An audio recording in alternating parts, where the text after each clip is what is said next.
বর্তমানে বাংলাদেশ এবং ভারতের মধ্যে যেই উত্তেজনা চলতেছে, দুই দেশের জনগণ এবং দুই দেশের সরকারের সবকিছু মিলিয়েই, তার উপরে প্রথম থেকে তো ফ্যাসিস্ট সরকারকে আশ্রয় দেওয়ার জন্য একটা ঝামেলা লেগেই আছে। তারপরে হচ্ছে মুস্তাফিজকে এবারের আইপিএল এ কেনার পরেও তারা মুস্তাফিজকে বাদ দিছে, কারণ একটাই, সে বাংলাদেশি, জনগণের চাপে।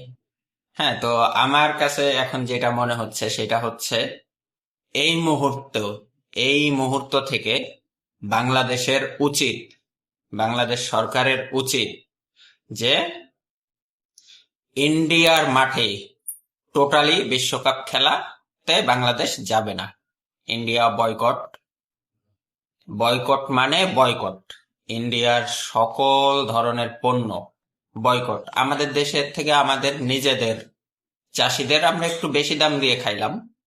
জনগণকে আমি এটা বলতে চাই যে আমাদের কৃষকরা যেগুলো চাষবাস করে, আলু, পটল, বিভিন্ন তরকারি, আমরা যেগুলো ভারত থেকে আনি, আমরা তো টাকা দিয়ে কিনেই আনি। আমাদের টাকা আমাদেরই থাক, ওদের দেশে আমরা না পাঠাই, একটু বেশি দাম দিয়ে কিনি, আমাদের কৃষকদের মুখেই হাসি ফোটাই।